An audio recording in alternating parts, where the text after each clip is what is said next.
రాజా faith ministries సమర్పించు యేసు కృపాస్వరం TV కార్యక్రమానికి ప్రేమపూర్వక ఆహ్వానం తెలియజేస్తున్నాం. మన తండ్రి అయిన దేవుని నుండి, యేసుక్రీస్తు ప్రభు నుండి, పరిశుద్ధాత్మ దేవుని నుండి మీకు కృపా సమాధానము కలుగునుగాక. ఆమేన్. అపవాది దాడి చేసినప్పుడు ఏం చేయాలి?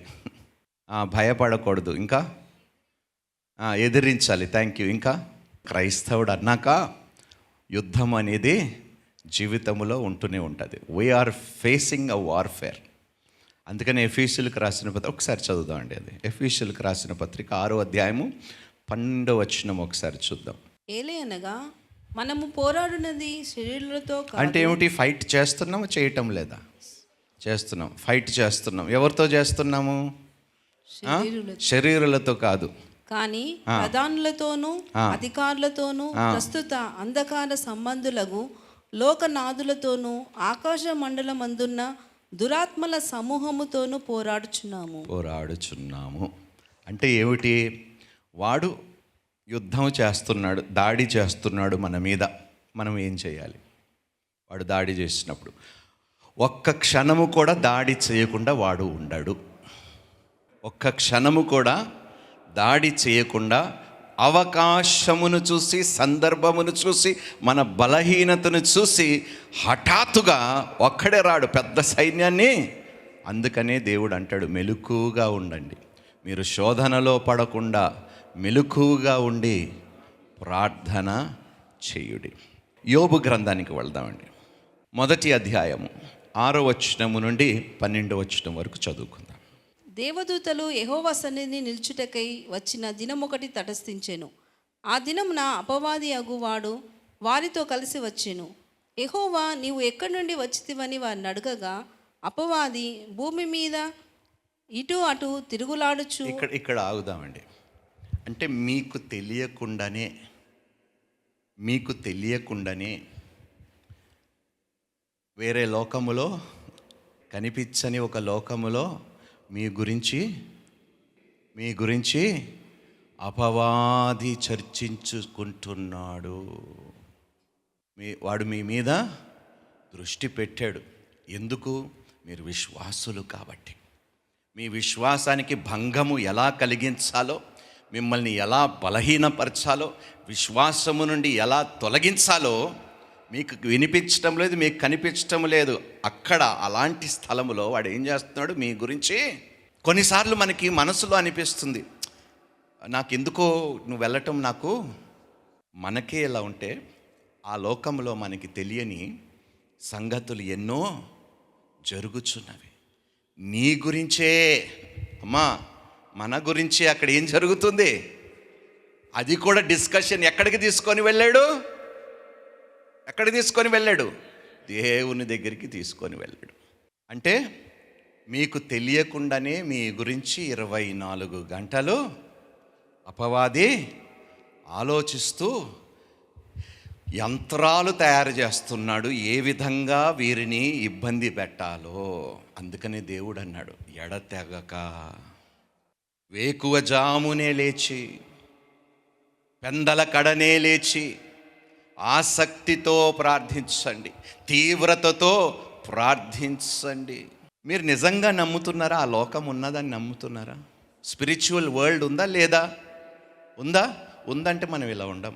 If you believe there is a spiritual world and there is a spiritual battle we are facing, a spiritual warfare we are encountering అని మీరు, మన జీవితాలు ఇలా ఉండవు.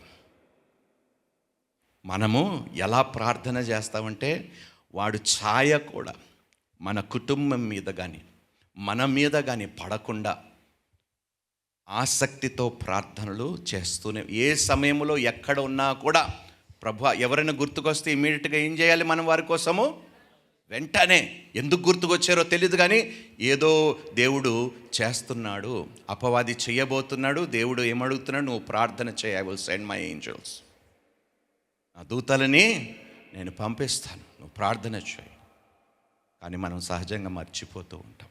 యోబు జీవితంలో కూడా ఇదే జరిగింది. ఈ సంభాషణ యోబుకు తెలుసా? యోబుకు ఇది జరుగుతున్నదని యోబుకే తెలియదు.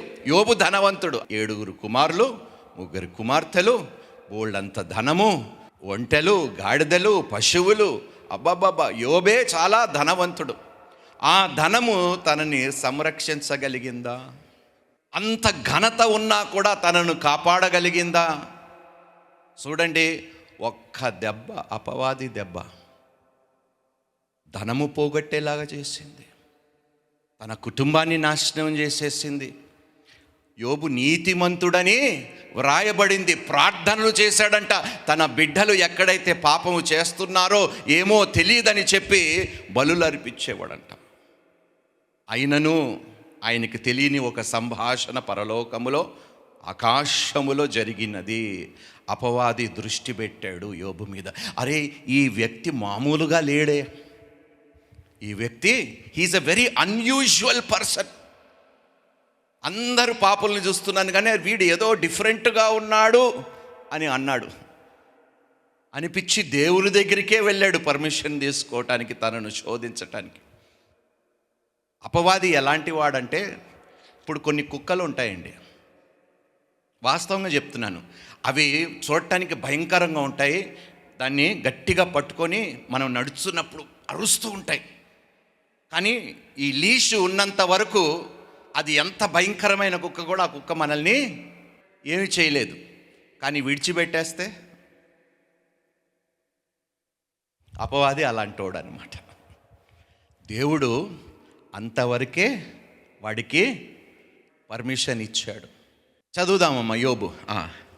భూమి మీద ఇటు అటు తిరుగులాడుచు ఏం చేస్తున్నాడంట? మీ ఇంటికి వచ్చాడంట, మీ ఇంటికి వచ్చాడంట అపవాది. చూసాడంట, వీళ్ళు ప్రార్థనలు చేస్తున్నారు, వీరు ఆత్మీయంగా ఉన్నారు, వీరు విశ్వాసులు, వీరిని నాశనం చేయాలని వచ్చాడంట మీ ఇంటికి. అటు ఇటు తిరుగులాడుచు అందులో సంచరించుచు వచ్చి తినని యెహోవాకు ప్రత్యుత్తరం ఇచ్చాను. అందుకు యెహోవా, నీవు నా సేవకుడైన యోబు సంగతి ఆలోచించితివా?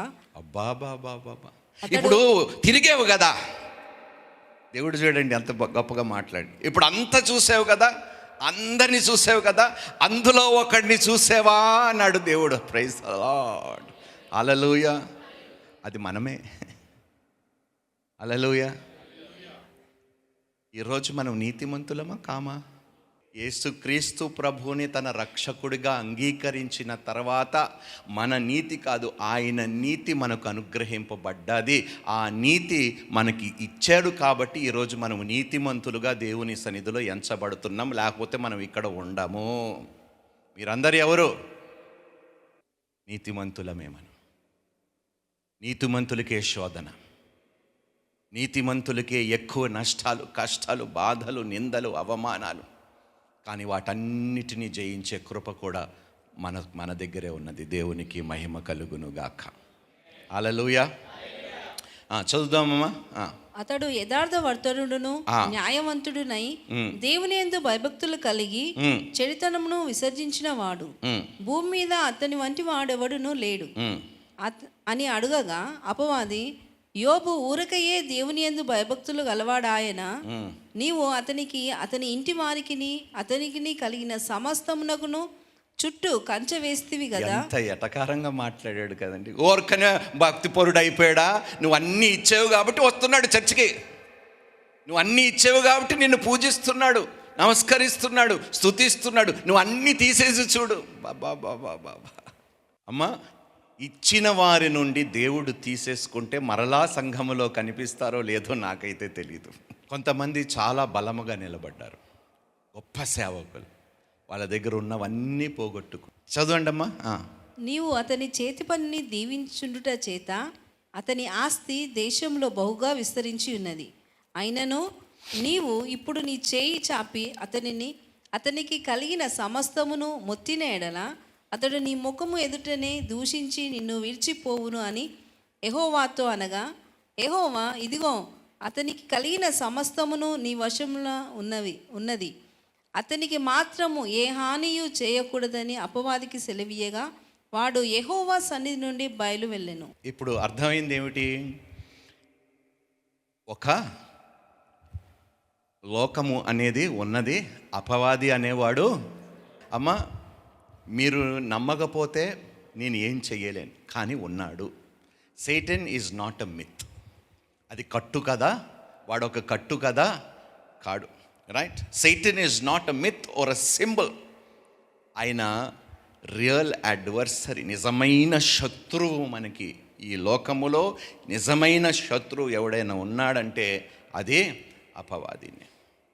అనుక్షణము నీవు బాగుండకూడదు అను ఆలోచించువాడే అపవాది, వాడే నీ నిజమైన శత్రువు.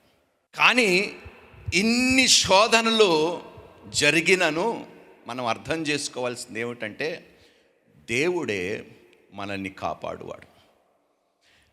At even in his attacks God's sovereignty reigns. వాడి అన్ని శోధనలు తెచ్చినా కూడా చివరిగా దేవుని యొక్క మాటే, దేవుని యొక్క అధికారమే నీ మీద పని చేస్తుంది. మరి ఏ అధికారము నిలవటానికి లేదు. హల్లెలూయా, హల్లెలూయా. when Satan attacks, వాడు ఎప్పుడు అటాక్ చేస్తాడో తెలుసా? నువ్వు బలహీనంగా ఉన్నప్పుడు కాదు, అన్నీ బాగున్నప్పుడు, ప్రార్థనలు బాగా చేస్తున్నప్పుడు, ఆత్మీయంగా మనం ఉన్నప్పుడు, అప్పుడే మొదలవుతుంది. ఏమీ లేనోడి దగ్గరికి సేటన్ వెళ్ళి ఏం చేస్తాడు?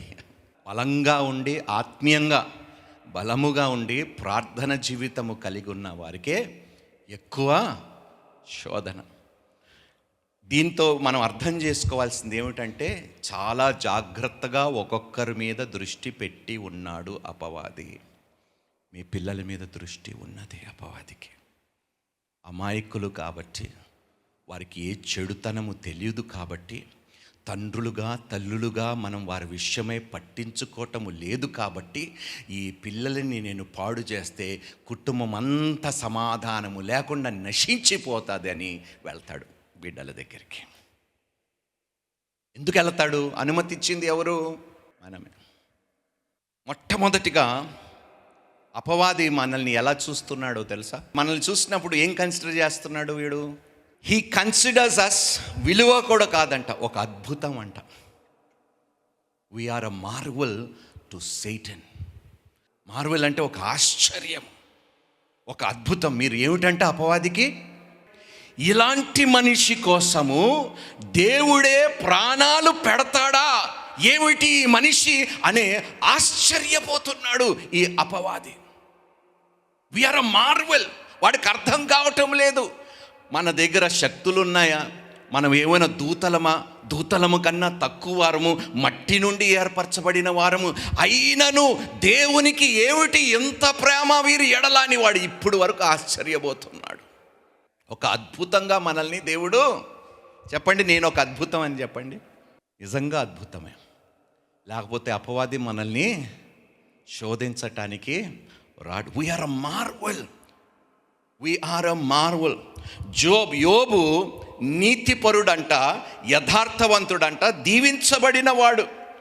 అపవాది వాడిని చూసి ఆశ్చర్యపోయాడు. ఏమిటి అద్భుతం? దేవుడు వీడిని ఎంతగా ప్రేమిస్తూ ఇంత గొప్ప కంచె వాడు చుట్టూ వేసాడే, ఏమిటి మనిషి దేవుని దృష్టిలో ఇంత గొప్పగా దేవుడు వాడిని ఎందుకు ఎంచుతున్నాడు అనే ఒక అద్భుతంగా చూశాడంట, ఒక మార్వల్గా ఎంచాడంట యోబుని అపవాది. Satan marvels because a soul that clings to God despite temptation is a phenomenon.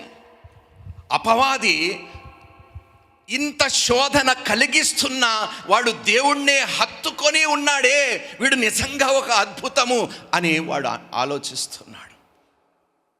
మిమ్మల్ని అందరినీ చూసి ఇన్ని కష్టాలు తీసుకొస్తున్నాను, ఇన్ని బాధలు పెడుతున్నాను, ఇన్ని ఇబ్బందులు పెడుతున్నాను, అయినా ఈ దేవుణ్ణి విడిచిపెట్టరేంటి, వీరేం అద్భుతం రా బాబు అంటున్నాడు అపవాది. హల్లెలూయా. వీఆర్ అ ఫినామినన్ అంట to the devil. We are a marvel to Satan. ఇదే కొనసాగుబడునుగాక. ఏమి జరిగినా ఆయననే హత్తుకుందాము. ఆయనని విడిచిపెట్టి మనం ఉండకుండా నిలవగలిగితే అపవాది పారిపోవలసినదే. హల్లెలూయా. వాడు ఎన్ని విధాలుగా, ఎన్ని కుతంత్రాలు కూడినా కూడా, ఎన్ని చేసినా కూడా మనం దేవుణ్ణి హత్తుకోగలిగితే చివరిగా రెట్టింపుగా దేవుడు పునరుద్ధరిస్తాడు.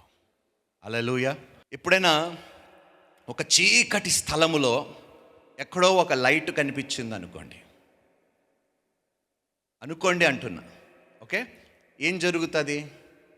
ఆ లైట్ దగ్గరికి అన్నీ, అంతే కదా, ఎక్కడైతే వెలుగు ఉంటుందో అక్కడే అన్నీ అట్రాక్ట్ అవుతాయి. A lone light in a dark valley attracts every moth. అదేవిధంగా పరిశుద్ధమైన జీవితము కలిగిన వారికే సేటన్ అట్రాక్ట్ అవుతాడట. అందుకనే దేవుడు ఏమన్నాడు తెలుసా? మీరు ఈ లోకమునకు, అందుకనే వస్తున్నాడు. వీళ్ళ పరిశుద్ధతని నేను ఏ విధంగా పాడు చేయగలిగానో, ఏ విధంగా భంగము చేయగలుగుతాను అనేది వాడు చూసి వస్తున్నాడు. అందుకనే దేవుడు ఊరికనే అనలేదు, ఎడతెగక ఆసక్తితో తీవ్రత కలిగి రొమ్ములు కొట్టుకుంటూ కన్నీళ్లతో దివారాత్రులు. Hallelujah. Thank you Lord Jesus. ఫిలిప్పీలకు రాసిన పత్రిక 2వ అధ్యాయం 15వ వచనం ఒకసారి చదవండి. మీరు మూర్ఖమైన వక్రజనము మధ్య నిరపరాధులను నిష్కలంకులను అనిందులనైన దేవుని కుమారులగునట్లు సనుగులను సంశయములను మాని. 14 వెళ్ళండి, భలే రాశాడండి చూడండి. మీరు మూర్ఖమైన వక్రజనము మధ్య. ఎలాంటి జనము మధ్య అంట? మూర్ఖమైన వక్రజనం. అంటే వక్రజనం అంటే ఏమిటండి? అక్రమంగా క్రమంగా నడిచేవారు కారు. వక్రజనము మధ్య నిరపరాధులను నిష్కలంకులను అనింద్యులునైనా దేవుని కుమారులగునట్లు సనుగులను సంశయములను మాని సమస్త కార్యములను చేయుడి. హల్లెలూయా, హల్లెలూయా. సో ఎప్పుడైతే మనం ఇలా ఉంటామో రెడీగా ఉండండి యుద్ధం కోసం. యుద్ధం కోసము సిద్ధముగా ఉండండి. మనము కానీ ధైర్యంగా నిలబడగలిగితే, వాడు ఇందాక పాట ఏదో బలమంతా, అందులో ఏమన్నాము? అలలు తుఫాను ఎగసినను, పెద్ద తుఫాను లాగా వచ్చేసాడు, కానీ దేవుడే కాపాడాడు. నిన్ను కూడా దేవుడు కాపాడుతాడు. హల్లెలూయా. ప్రతి శ్రమ నుండి విమోచిస్తాడు. అపవాది వచ్చాడు, చూశాడు, నీ జీవితాన్ని గమనించాడు, భ్రష్టు కలిగించాలనుకుంటున్నాడు, నీ విశ్వాసానికి నిన్ను బలహీనపరచాలనుకుంటున్నాడు, ప్రార్థన జీవితము లేకుండా చెయ్యాలనుకుంటున్నాడు. కానీ వాడికి తెలియదు నీ పక్షమున విజ్ఞాపనలు ఆల్రెడీ జరుగుతున్నాయి పరలోకములో. దేవునికి మహిమ కలుగునుగాక. నువ్వు ఎంత బలహీన పడిపోయినా కాపాడువాడు నీ పక్షమునే ఉన్నాడు. నిన్ను విడవడు, ఎన్నడు ఎడబాయడు. He consider us to detect flaws. మనల్ని మన దగ్గరికి ఎందుకు వస్తాడు అపవాది చెప్పు? వీడిలో ఏ లోపాలు ఉన్నవని చూడటానికి వస్తాడు. యవ్వనస్తులకైతే పోర్నోగ్రఫీ ఒక లోపము. చెడు చూడలేక అది ఒక మైండ్ స్టిమ్యులేషన్ ఇస్తుంది కాబట్టి, అది ఒక కెమికల్ బ్రెయిన్లో రిలీజ్ చేస్తుంది కాబట్టి అడిక్షన్ మనకు అలవాటు అయిపోయింది. దాని నుండి బయటపడలేకపోతున్నాం. అది ఒక బలహీనత. కొంతమందికి ముచ్చట్లు పెట్టకుండా ఉండలేరు, అదొక బలహీనత. కొంతమందికి కోపము వారి బలహీనత. కొంతమందికి అహంకారము బలహీనత. కొంతమందికి వారు పదవి, వారు డబ్బు ఒక బలహీనత. ఇలా ప్రతి మనుష్యుడికి ఒక బలహీనత. నీదేమిటో ఒకసారి బాగా తెలుసుకోనన్నా, దాని మీదనే దెబ్బ కొట్టబోతున్నాడు. నువ్వు మెలకుగా ఉండి ప్రార్థించకపోతే పడిపోతావు. నిజంగా చెప్తున్నాను. వాడు బాగా అటు ఇటు ఏం చేస్తున్నాడంట? ఎక్కడ? భూమి అంతయు సంచరిస్తున్నాడంట. సంచరించి నీ ఇంటికి వచ్చాడంట, బాగా గమనిస్తున్నాడంట, అక్కడే కూర్చొని ఉన్నాడంట. నిన్ను, నీ భర్తని, నీ భార్యని, నీ పిల్లల్ని అందరినీ చూస్తున్నాడంట. ఇంటిలో ఒక్కడికి దెబ్బ పడితే ఇల్లంతా షేక్ అయిపోతుందని వాడికి తెలుసు. కాబట్టి అందుకనే యెహోషువ అన్నాడు, నేనును నా ఇంటి వారమును యెహోవాను. మీరు ఎవరిని సేవిస్తారో నాకు తెలియదు అన్నాడు, కానీ మేము సజీవుడైన దేవుడిని సేవిస్తామన్నాడు. కంచె వేసుకున్నాడు వాడు చుట్టూ యెహోషువ. హల్లెలూయా.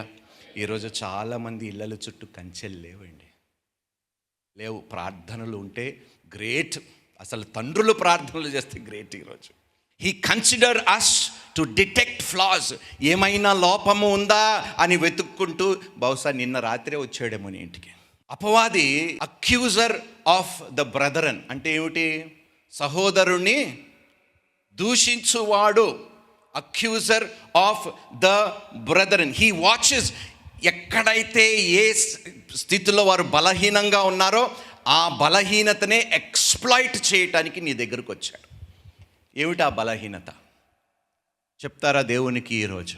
నాకు ఇష్టం లేదు ప్రభా ఈ పని చేయటం, అయినను చేస్తున్నాను, నాకు నచ్చనిదే నేను చేస్తున్నాను, నా బలహీనతను వాడు ఎక్స్ప్లాయిట్ చేస్తున్నాడు, కానీ నేను ఏమి చెయ్యలేని స్థితిలో ఉన్నాను ప్రభా, నన్ను రక్షించు, నన్ను రక్షించు ప్రభా, నాకు వద్దు, ఈ పని నాకు ఇష్టము లేదు అని చాలామంది చెప్తూనే వస్తున్నారు, కానీ విజయము పొందుకోలేకపోతున్నారు.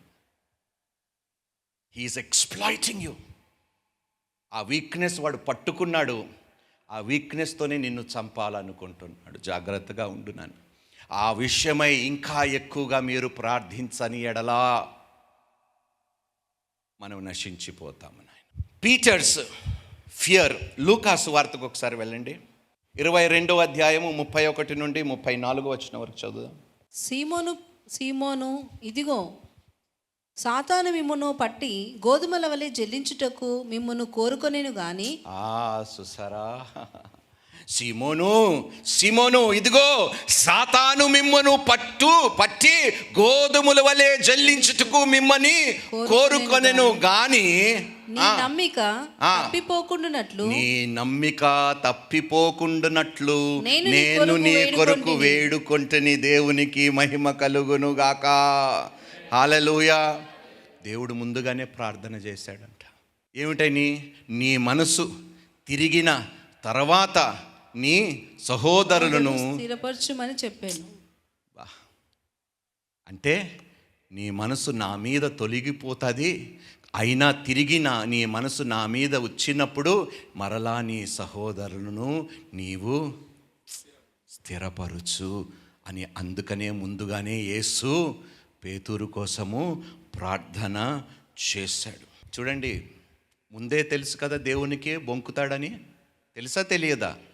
తెలుసు కదా బొంకుతాడని తెలిసి ఆ బలహీనతలోనే దెబ్బతీశాడు. ఎవరికి? పేతురికి. 3.5 సంవత్సరాలు దేవునితో కలిసి తిరిగి, ప్రభా నేను కూడా నీతో నీళ్ళ మీద నడవాలి అంటే బయటికి రా అన్నాడు. నడిచాడు, అన్నీ చేశాడు, అద్భుతాలు చూశాడు, స్వస్థతలను చూశాడు. అయినా కూడా బలహీన సమయంలో యేసు ఎవరో, మీరు ఎవరి గురించి మాట్లాడుతున్నారో భయపడతాడు అని దేవునికి తెలుసు. అందుకనే దేవుడు నిజంగా, we have an amazing God with us today. నీ పక్షమున నా పక్షమున నా బలహీనతను ముందుగానే ఎరిగి ప్రార్థన చేసే, విజ్ఞాపన చేసే దేవుడు మన పక్షమున్నందుకు, మనము ఇంకా బ్రతికున్నందుకు దేవునికి స్తోత్రాలు చెల్లిద్దాం. హల్లెలూయా. ఈరోజు మనం ఇన్ని పాపాలు చేస్తున్నా నశించిపోకుండా ఉన్నామంటే మన బలహీనతతో వాడు ఆడుకుంటున్నాడంటే, అయినను దేవుని కృప ఈరోజు మన మీద, తండ్రి కృప ఇంకాను మన మీద నిలిచి ఉన్నదంటే అది నీ కొరకు నా కొరకు యేసుక్రీస్తు ప్రభు చేస్తున్న ప్రార్థన విజ్ఞాపనలు. హల్లెలూయా. అన్ని రోజులు ఒకలాగుండవు, జాగ్రత్తగా ఉండండి. Satan is the accuser. Every believer has cracks in their armor. ఇప్పుడు సహజంగా యుద్ధానికి వెళ్ళినప్పుడు కొన్నిసార్లు కవచం క్రాక్స్ ఉండొచ్చు, లేకపోతే ఆర్మర్లో ఎక్కడైనా క్రాక్స్ ఉండొచ్చు. దానికోసమే వెతుకుతున్నాడు. ఎక్కడైనా సందు దొరికితే వాడిని. సామెతలు 4వ అధ్యాయం 23వ వచనం చూద్దాం. నీ హృదయంలో నుండి జీవదానలు బయలుదేరును, కాబట్టి అన్నిటికంటే ముఖ్యముగా నీ హృదయమును భద్రముగా కాపాడుకును. Thank you. అన్నిటినీ కవర్ చేసుకుంటున్నాము, ఏది మర్చిపోయాము? వేసేసాడు. అమ్మా, మొట్టమొదటిగా అపవాది మనల్ని ఏ విధంగా చూస్తున్నాడు? ఒక అద్భుతం. రెండోది ఏ విధంగా దృష్టి పెట్టాడు? ఎక్కడైతే వీళ్ళు బలహీనంగా ఉన్నారో అక్కడ వీరిని దెబ్బ తీయాలి.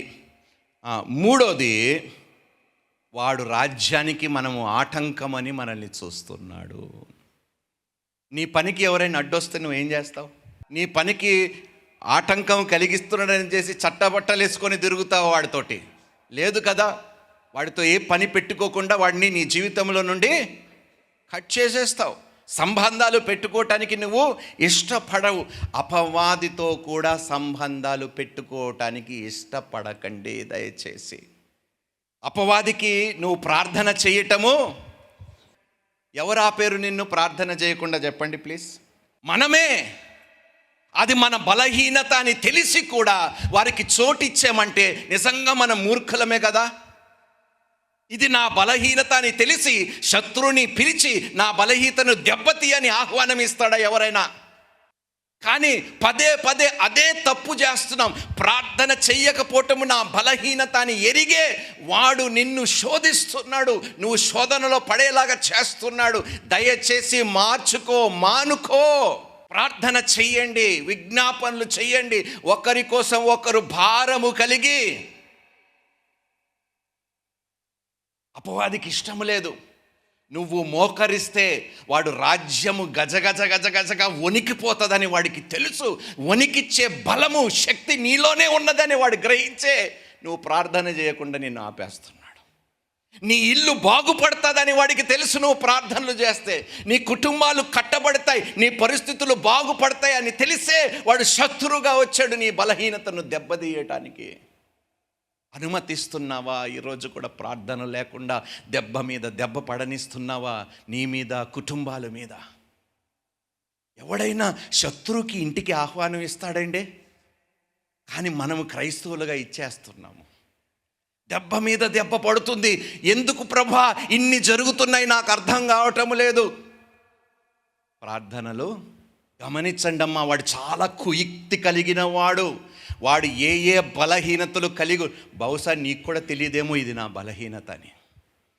ఈరోజు దానినే వాడు దెబ్బతీస్తున్నాడు.